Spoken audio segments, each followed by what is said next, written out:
তো শামিম, শীতের মধ্যে বিয়ে শাদী করলি, কেমন আছো? বন্ধু ভালো আছি। বিয়ে শাদী করে যে একটা শীতের মধ্যে যে একটা মজা, এটা বুঝার মতো না। কি করবে বন্ধু, শীতের মধ্যে অনেক মজা। দেখা যায় আমার বন্ধু বলছো বিয়ের কথা এত করে কই, এর বাপের কাছে কইতে পারে না, বাপের ভয় পায়। শীতের মধ্যে বউ ছাড়া কই থাকে বন্ধু? ওই যে রসুল আছে, রসুল তোর কথা তো ভাবতেছি। তো তোর কথাই ভাবতে আছি, দেখ শীতের মধ্যে বিয়ে করে আমরা কত শান্তিতে আছি, আমি আর স্বামী।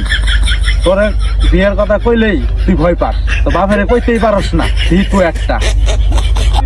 আজকে আমার আব্বারে কইয়া দিন বিয়ার কথা। চল আজকে, চল চল আমার আব্বা।